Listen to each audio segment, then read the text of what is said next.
स्वागत है आपके अपने चैनल द कॉन्सेप्ट इरा में।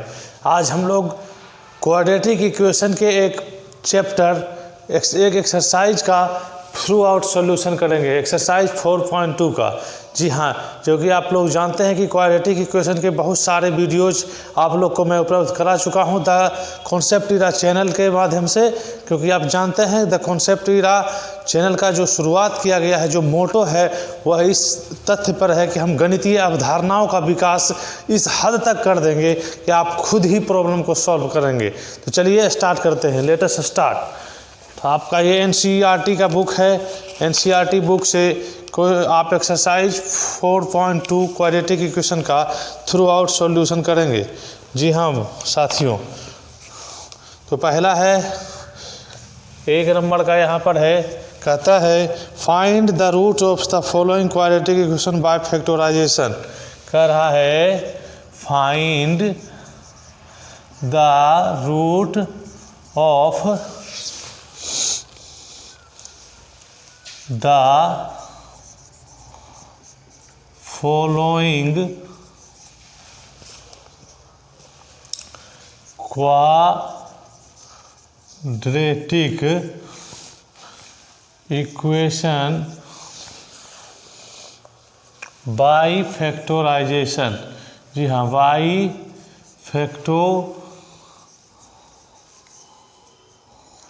फैक्टराइजेशन।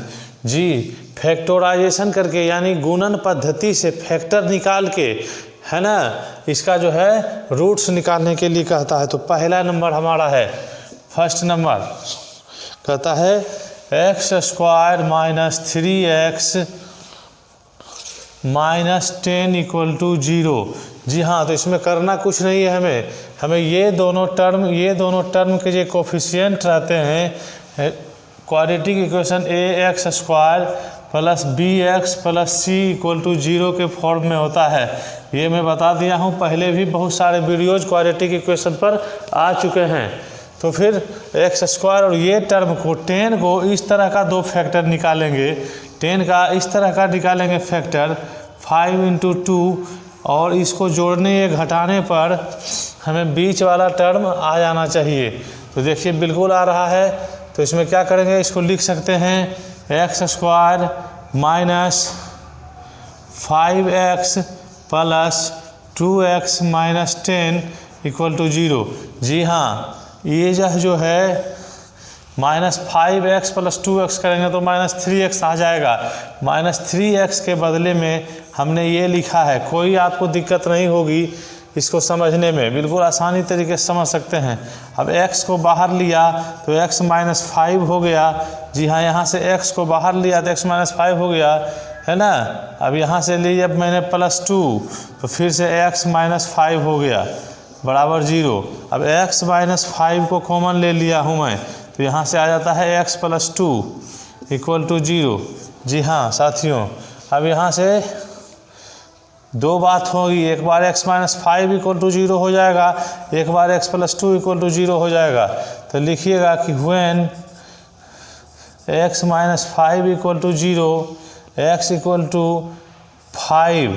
जी हाँ, बराबर के इधर से उधर यानी लेफ्ट साइड से इक्वल के लेफ्ट साइड से राइट साइड अगर आप टर्म को ले जाएंगे तो भी साइन चेंज होते हैं, और राइट साइड से लेफ्ट साइड लाते हैं तो भी साइन चेंज होते हैं। जी हाँ, तो x बराबर 5 हो गया। दूसरा है when x plus 2 equal to 0 x equal to minus 2। जी हाँ, तो ये हमारा आ गया फैक्टराइजेशन मेथड से x का जो हल आया, यानी इसी को हम कहते हैं अल्फ़ा और इसको कह सकते हैं बीटा। हमें अल्फ़ा और बीटा प्राप्त हो गया, यानी क्वाड्रेटिक इक्वेशन का सॉल्यूशन मिल गया। x का वो मान मिल गया जो इस समीकरण को 0 के बराबर कर देता है। उसी को कहते हैं x के मूल, यानी क्वाड्रेटिक इक्वेशंस के मूल कहलाते हैं। वो कहलाते हैं क्वाड्रेटिक इक्वेशंस के मूल, यानी x के वह मान, द वैल्यू ऑफ x, जो कि क्वाड्रेटिक इक्वेशन को 0 के बराबर कर दे, 0 के बराबर कर दे, वही अल्फ़ा और बीटा कहलाते हैं। यह सब चीज़ें क्वाड्रेटिक इक्वेशन के विभिन्न वीडियोज में आ चुके हैं। तो चलिए दूसरा चलते हैं, लेते हैं दूसरा क्वेश्चन की ओर हम बढ़ते हैं।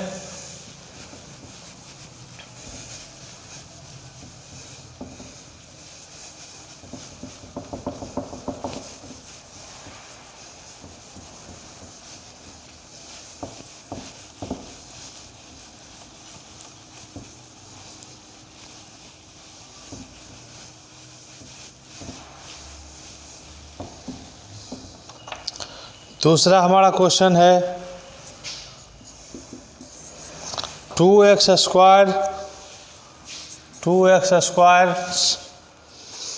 Plus x minus 6 equal to 0। तो जी हाँ, अब ये भी एक क्वाड्रेटिक इक्वेशन है। इस दोनों टर्म को हम गुना करेंगे तो हो जाएगा -12। इस दोनों टर्म को गुना करेंगे तो -12, और -12 को हम लिख सकते हैं -4 जोड़ -3 अब इस दोनों को गुना करेंगे तो 12 हो जाएगा। 12 के फैक्टर हो जाएंगे -12 के -4 × 3। तो इस दोनों को गुना करेंगे तो हमें -12 आ जाएगा, और इस दोनों को जोड़ करेंगे तो आ जाएगा +x। इस दोनों को 4 - 3 करेंगे और इस दोनों को गुना करेंगे तो आ जाएगा, इस दोनों को जोड़ेंगे तो हमें x आ जाएगा। तो लिख देंगे 2x square plus 4x minus 3x minus 6 equal to 0। जी हाँ, इसी के बदले में x के बदले में हमने ये लिखा है ना। तो 2x यहाँ से कॉमन लेंगे तो हो जाएगा x प्लस 4, यहाँ से लेंगे -3 तो फिर भी हो जाएगा x प्लस 2 होगा, यहाँ भी होगा x प्लस 2 इक्वल टू 0। तो यहाँ से भी दो पार्ट्स होंगे कि व्हेन x, यहाँ से फिर हो जाएंगे,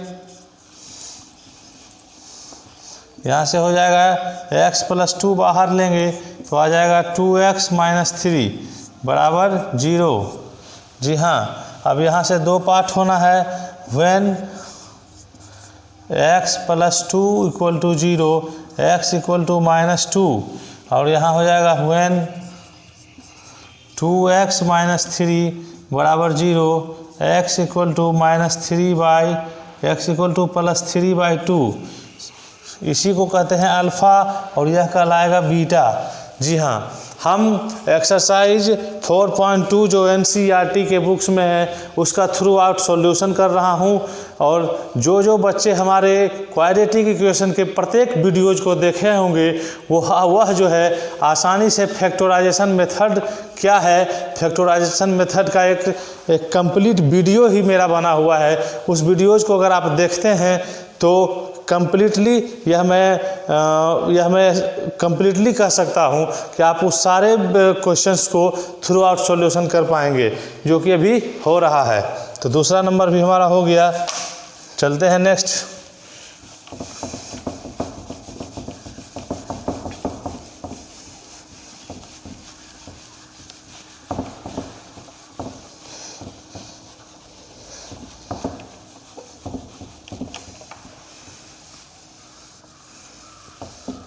क्वेश्चन नंबर हमारा 3 है। यहाँ पे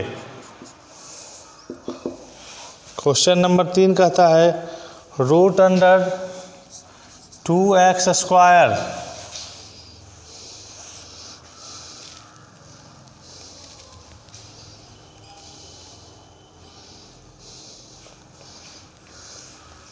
बराबर 7x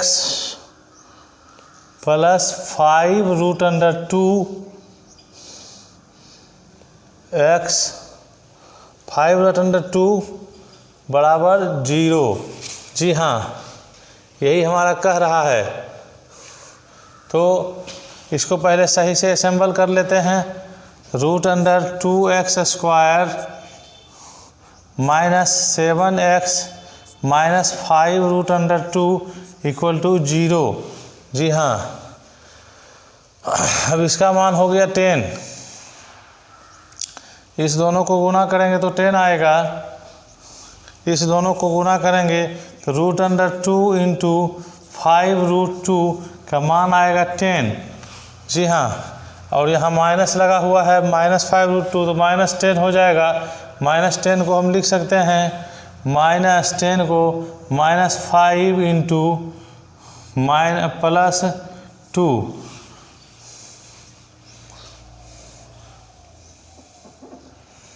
+2 इस दोनों का मल्टीपल हो जाएगा।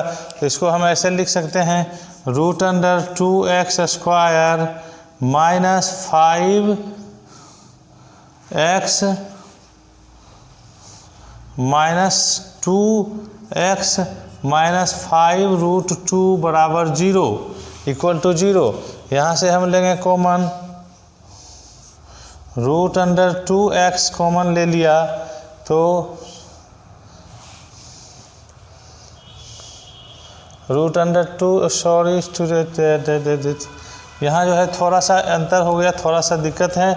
यहाँ लिखेंगे -2x -5x -5√2, तो यहाँ √2x ले लिया मैंने कॉमन, तो आ गया x -√2। जी हाँ, यहाँ से फिर मैंने लिया 5 कॉमन, तो भी आ गया x -√2 इक्वल टू 0। फिर यहाँ से लेंगे x -√2 को बाहर निकालेंगे तो आ जाएगा √2x -5 इक्वल टू 0। एक बार यह टर्म 0 के बराबर होगा, एक बार यह टर्म 0 के बराबर होगा, तो हमारा निकलेगा when x -√2 बराबर 0 x इक्वल टू √2, यानी यह अल्फ़ा हो गया, इसी को अल्फ़ा कहते हैं, है ना। when √2x -5 बराबर 0 x इक्वल टू 5/√2, यही हमारा बीटा निकल गया आंसर। आप अगर यह सब सारे क्वेश्चन को समझ पा रहे हो और बना पा रहे हो तो हमारा चैनल द कॉन्सेप्ट ईरा को आप सब्सक्राइब कीजिए, शेयर कीजिए और लाइक का बटन दबाइए, ताकि हम और मोटिवेशन के साथ और एनर्जी के साथ आप सभी के बीच में रहूं और अच्छी अच्छी चीज़ों को, अच्छे अच्छे कॉन्सेप्ट्स जो मैथ के अंदर हैं उसको समझाने में सफल बन सकूं। जी हाँ,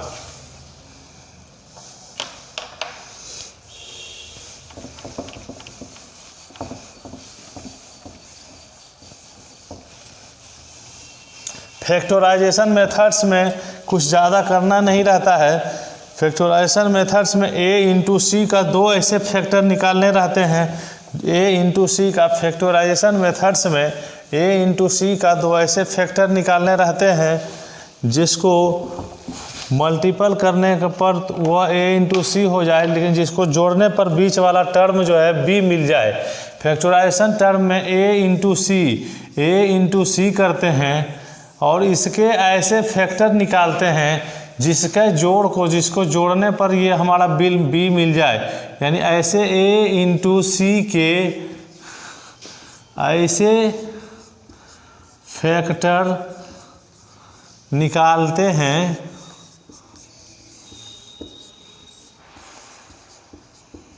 जिसको जोड़ने पर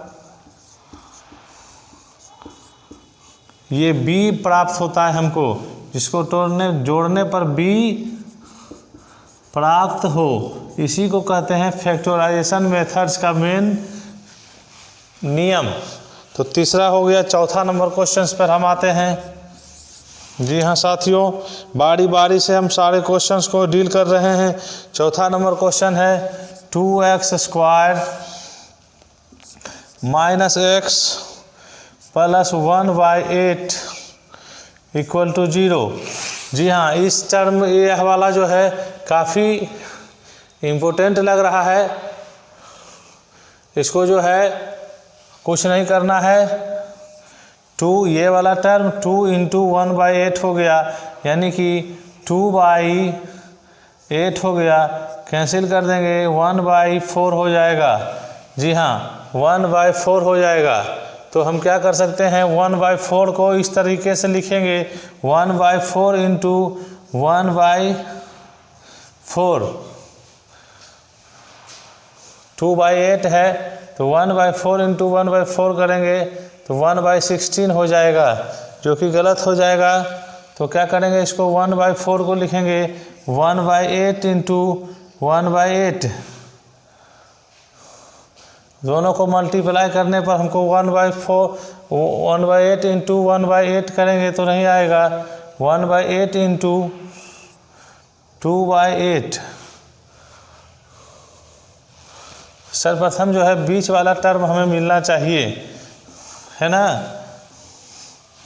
तो इसको ऐसे लिख सकते हैं हम, इस समीकरण को जो है डिवाइड कर देंगे, डिवाइड बोथ साइड बाई 2, दोनों साइड एक तराजू इक्वल जो है सो इक्वेशन के बीच में जो इक्वल होता है, एक तरह से तराजू का नोक का जैसा है, दोनों तरफ जो है बराबर संख्या से भाग दे सकते हैं, गुना दे सकते हैं, जोड़ सकते हैं, इससे कोई फर्क इक्वेशन में नहीं पड़ेगा। तो डिवाइड जब करेंगे तो हमारा नया इक्वेशन हो जाएगा x square minus 1/2x plus 1/16 equal to 0 हो जाएगा। अब इसको लेके चलेंगे, यह 1/16 जो है इसको हम लिख सकते हैं 1/4 इंटू 1/4। जी हाँ, इसको 1/16 हो जाएगा, 1/4 और 1/4 को जोड़ेंगे तो हमको 1/2 मिल जाएगा। तो इसको लिख सकते हैं x square minus 1/4x minus 1/4x plus 1/16 equal to 0। यहाँ से कॉमन ले लेंगे, x कॉमन लेंगे, x माइनस 1/4 हो जाएगा, माइनस 1/4 कॉमन लेंगे, x माइनस 1/4 हो जाएगा इक्वल टू 0। यानी दोनों कंडीशन में x माइनस 1/4 बराबर 0 हो जाएगा, और इस कंडीशन में भी x माइनस 1/4 इक्वल टू 0 हो जाएगा। x इक्वल टू 1/4 हो जाएगा यहाँ भी, x इक्वल टू 1/4 हो जाएगा यहाँ भी। यानी इसमें लक्ष्य लिख सकते हैं कि here alpha and beta are equal, alpha और बीटा क्या हो गया, इक्वल हो गया। मुझे लगता है कि आप चीज़ों को अच्छी तरीके से समझ रहे होंगे, अच्छी तरीके से हम समझाने में अगर सफल हो रहे हैं, हमारी समझाने का जो टेंडेंसी है उससे आप बेहतर चीज़ों को समझ रहे हैं, तो हमारे चैनल को सब्सक्राइब ज़रूर करें ताकि एक भी वीडियोज आपका छूटे नहीं। और हमारा ये जो नारा है, जो हमारा मोटो है कि concept is the root of education, यह सफल हो सके और आप गणितीय अवधारणाओं की बेहतर समझ विकसित कर सकें।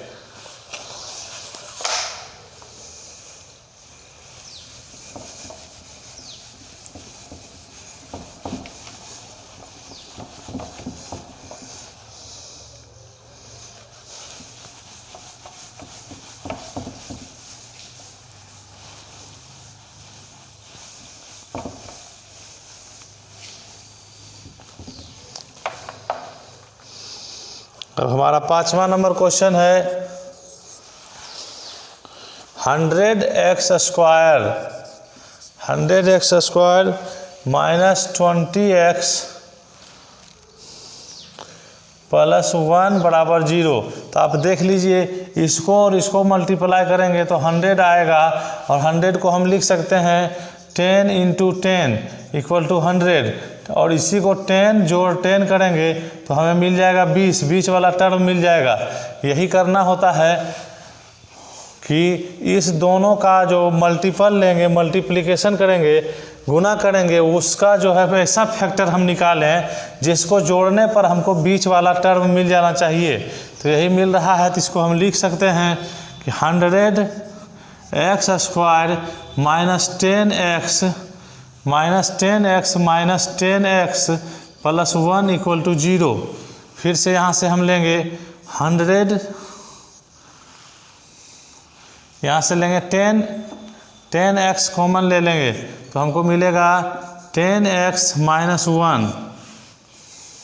फिर लेंगे माइनस 1 ले लेंगे, माइनस 1 ले लेंगे तो हमें मिल जाएगा 10x माइनस 1 इक्वल टू 0। यानी दोनों कंडीशन में आ रहा है हमारा 10x माइनस 1 को बाहर निकाले, फिर हो गया 10x -1 इक्वल टू 0।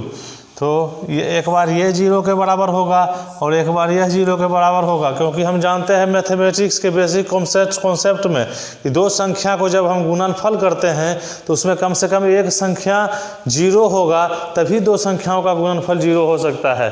यह बेसिक कॉन्सेप्ट है मैथमेटिक्स का कि दो संख्याओं का गुणनफल अगर 0 है तो उसमें एक संख्या हर हाल में 0 होगा।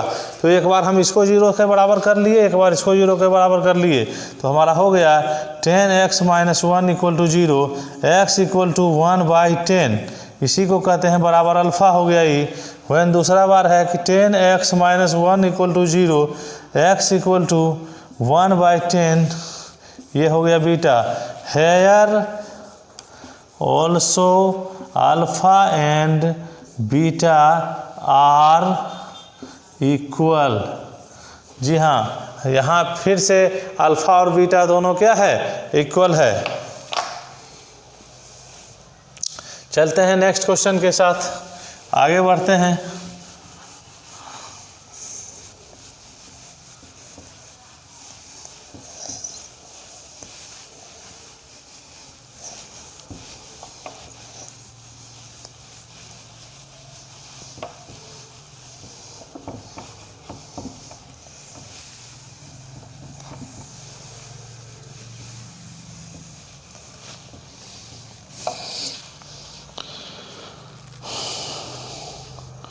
दूसरा कहता है solve the problems given in example 1।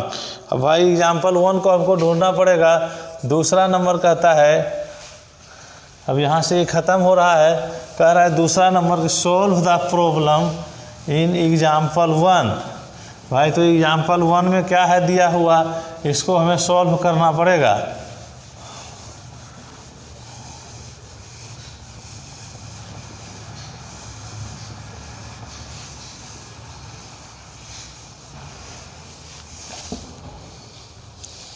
दूसरा कहता है solve the problems given in example 1।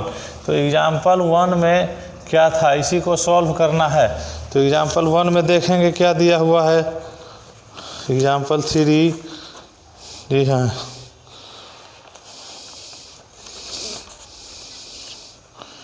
ओहो,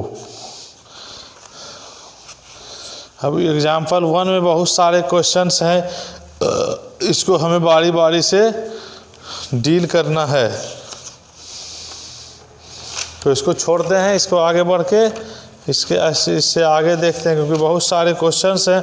कुछ क्वेश्चंस आप भी इसमें ट्राई कीजिएगा। एग्जाम्पल 1 में एनसीईआरटी का बुक है, तीसरा नंबर है। दूसरा नंबर छोड़ते हैं, तीसरा नंबर की ओर बढ़ते हैं। तीसरा नंबर कहता है find 2 numbers whose sum is 27 and product is 182। कहता है find 2 numbers whose sum is 27, whose sum is 27 and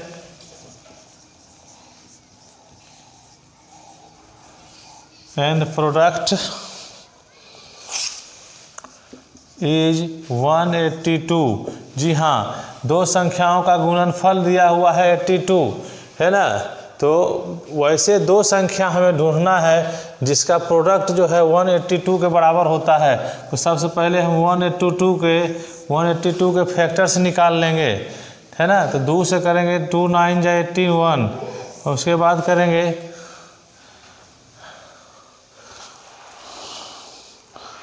182 27 into 3 करेंगे तो क्या आएगा, 27 इंटू 3 तो 21 एक बाकी 2 3 6 7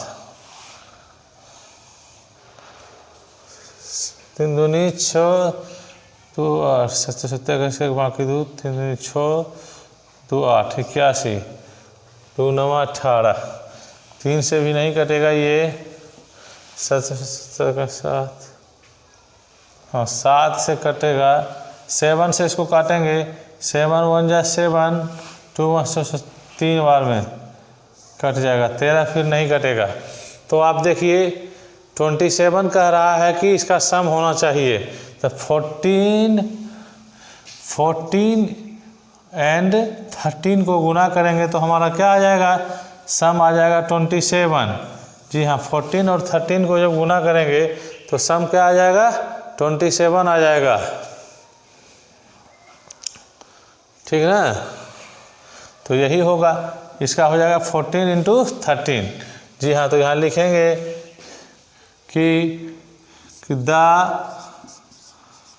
product of 13 into 14 equal to 182 and his some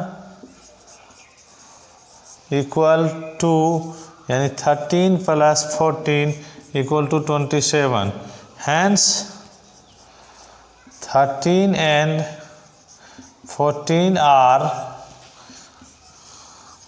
to numbers, and 13 and 14 are two numbers. तो ये हो गया। चलते हैं क्वेश्चन नंबर 4 की ओर। आप लोग ध्यानपूर्वक इसको देखते रहें और स्क्रीनशॉट्स लेते रहें, क्योंकि स्क्रीनशॉट्स लेकर आप घर पर भी बैठकर कॉपी पर जब तक इसका प्रयास नहीं करेंगे तब तक ये सारे क्वेश्चंस आपके बनेंगे नहीं, और जब क्वेश्चंस बनेंगे नहीं तो आप चीज़ों को बेहतर विकास नहीं कर सकते हैं, आप गणितीय अवधारणाओं का बेहतर समझ नहीं कर सकते हैं। और जब तक बेहतर समझ नहीं होगा तब तक जो है हमारा बताना, हमारा मेहनत करना, हमारा आपके साथ जो है वीडियो शेयर करना का कोई फ़ायदा नहीं मिलेगा। जी हाँ साथियों, जी हाँ बच्चों, इसको हम बारी बारी से एक एक चीज़ों को गहराई से पढ़ेंगे, तभी जाकर हम चीज़ों को सीख पाएंगे। क्वेश्चन नंबर 4 कहता है find 2 consecutive positive integers. Question number 4 कहता है, क्वेश्चन नंबर 5 कह रहा है फाइंड 2 कंसेक्यूटिव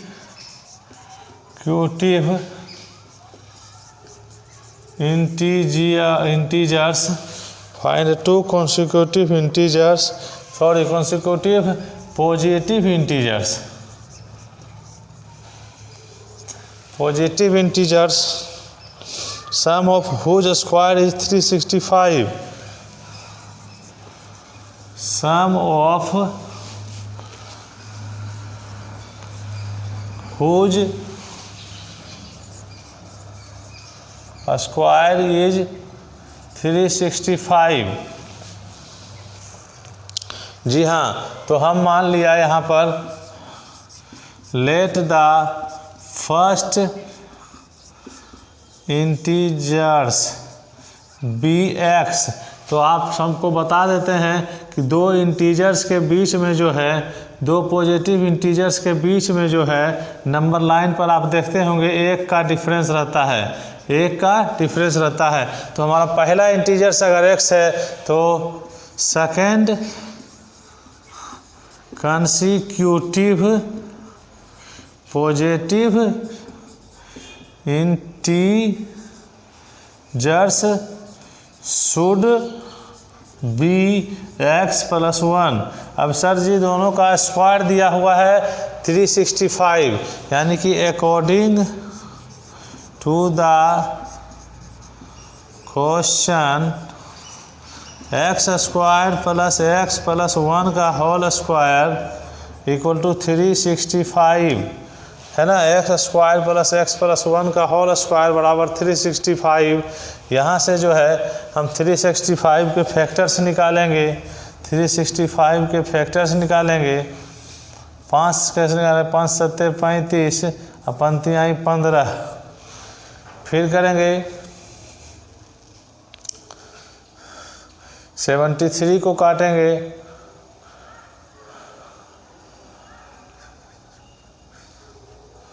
73 तो कटेगा नहीं, 365 सम ऑफ होज स्क्वायर्स इज 365। तो यहाँ से हम जो है इसको ब्रेक करेंगे। सबसे पहले सबसे पहले इसे तोड़ेंगे, इसको ब्रेक करेंगे सबसे पहले, तो हो जाएगा x square plus x square plus 2x plus 1 equal to 365। जी हाँ, यहाँ हो गया 2x square plus 2x minus 364 equal to 0। अब इसको हम तोड़ेंगे 364, तो 2 से भागा दे देते हैं, divide both side by 2 we get, हमको पढ़ लेगा x square plus x minus 182 equal to 0। जी हाँ, अब यहाँ से हम करेंगे, ये हमारा मिल गया, इक्वेशन मिल गया है x square plus x minus 182 equal to 0। जी हाँ, यहाँ से मैंने उठा के यहाँ कर दिया है। अब इसको लिख सकते हैं एक्स स्क्वायर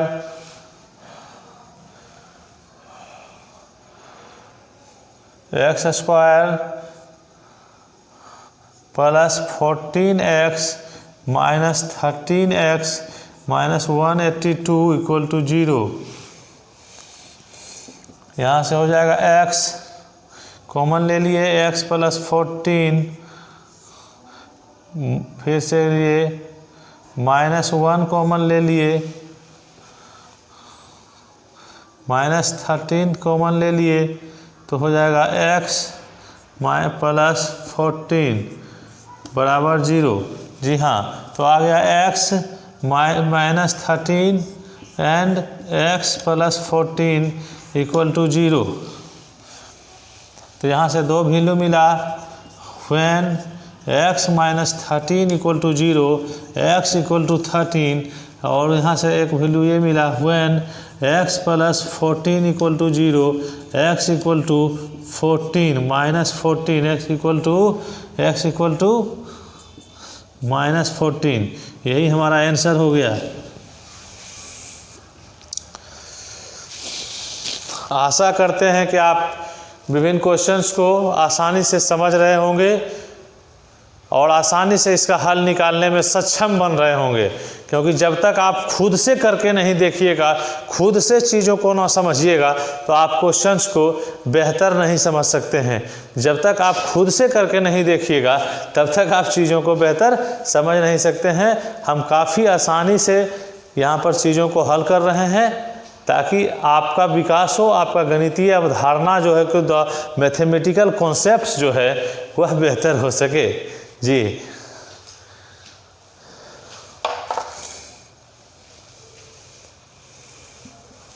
तो क्वेश्चन नंबर 5 का हमने देखा।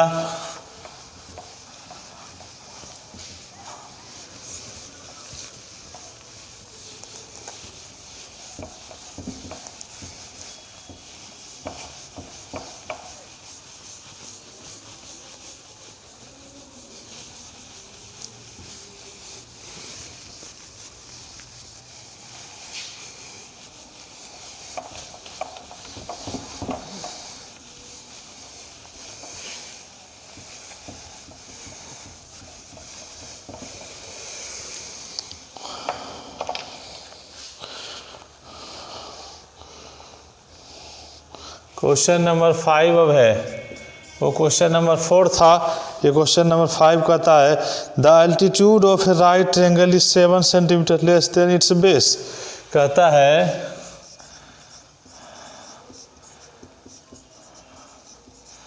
The altitude of A right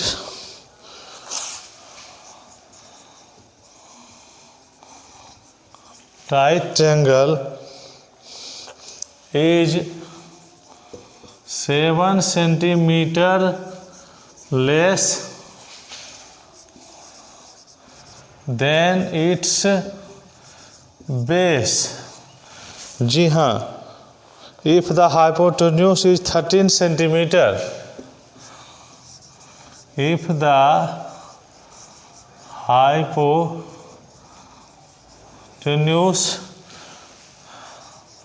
is 13 centimeter, find the other two side.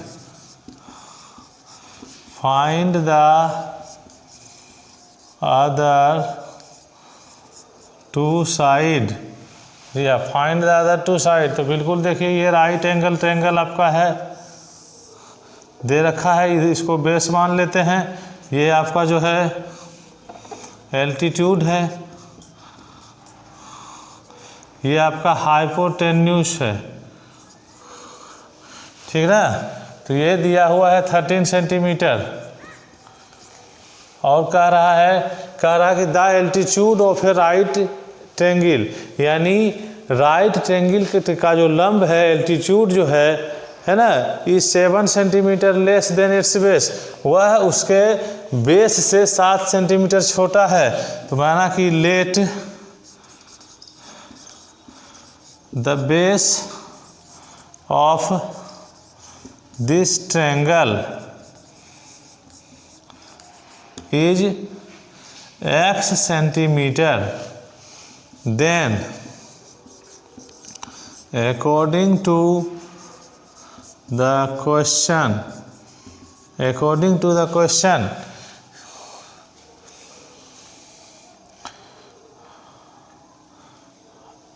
altitude bx minus 7 सेंटीमीटर। अब देखिए in right angle triangle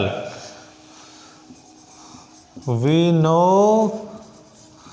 that, हम लोग जानते हैं कि राइट एंगल ट्रायंगल में हम लोग जानते हैं एच का जो स्क्वायर होता है वह जो होता है पी के स्क्वायर प्लस बी के स्क्वायर के बराबर होता है। कहाँ से होता है? पाइथागोरस प्रमेय से होता है यह, ठीक ना। पाइथागोरस थ्योरम से यह होता है। तो यहाँ से हम देखेंगे 13 का होल स्क्वायर इक्वल टू हो जाएगा p का होल स्क्वायर, परपेंडिकुलर एल्टीट्यूड जो है क्या है x माइनस 7 का whole square plus x square. जी हाँ साथियों, अब इसको हम हल करेंगे तो 169, 13 का होल स्क्वायर 169 बराबर a square minus 14x and plus 49 plus x square, ठीक है ना। तो यहाँ से हमारा आ गया, इसको ब्रेक किए हम, इसको ब्रेक किए तो ये आया है, इसको a माइनस बी पर ब्रेक किए हैं तो आया है ये हमारा a माइनस बी का होल स्क्वायर बराबर a स्क्वायर माइनस 2ab यानी 2 गुना 7 14x प्लस b स्क्वायर 7 49। तो यहाँ से हम लेंगे तो हो जाएगा 2x स्क्वायर माइनस 14x और उसके बाद 169 में 49 घटा देंगे तो 0 2 1 120 माइनस 120 इक्वल टू 0, ये हमारा आ गया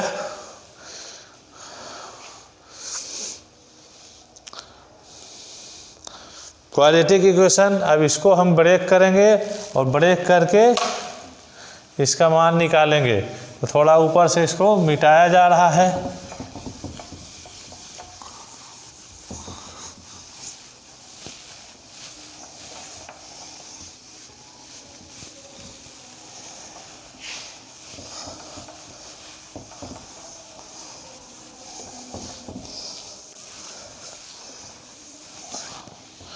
यहाँ से टर्म को उठा के यहाँ ले आ रहे हैं, कह रहा है 2x square minus 14x minus 120 equal to 0 दी। अब हमको ऐसा करना है कि 2 से इसको डिवाइड कर देंगे, डिवाइड बाई 2 बोथ साइड, दोनों साइड जो हम हैं किसी भी संख्या से मल्टीप्लाई भी कर सकते हैं, डिवाइड भी कर सकते हैं, जोड़ भी सकते हैं, लेकिन एक निश्चित संख्या, एक निश्चित नंबर से कर सकते हैं। जी हाँ, तो डिवाइड करेंगे तो हो जाएगा x² माइनस 7x और माइनस 60 इक्वल टू 0। अब हमें 60 के ऐसे दो फैक्टर ढूंढने हैं जिसको गुणा करने, जिसको जोड़ने पर हमें बीच वाला पर टर्म जो है 7 मिलना चाहिए, है ना। तो कैसे आएगा?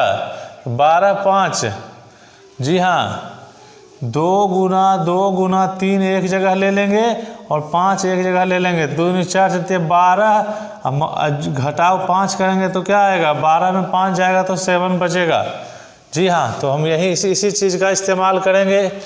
12 में से 5 को घटाएंगे, माइनस 60 था यहाँ पे, तो इसको क्या लिख सकते हैं? x² minus 12x plus 5x minus 60 equal to 0।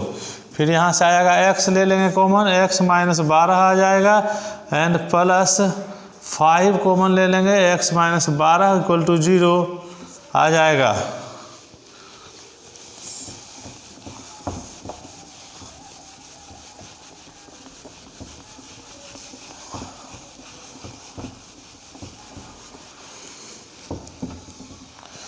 तो यहाँ से हमको मिल जाएगा x माइनस 12 एक बार में, यहाँ से x प्लस 5 बराबर 0। दोनों को एक एक बार 0 के बराबर करेंगे तो हो जाएगा x बराबर एक बार में 12 और एक बार में x बराबर माइनस 5। इसी को अल्फ़ा कहते हैं और यही बीटा कहलाता है। तो हमारा 5वां नंबर क्वेश्चन जो है, 5वां नंबर क्वेश्चन का ये रेस्ट पार्ट था, ये भी डील हो चुका है।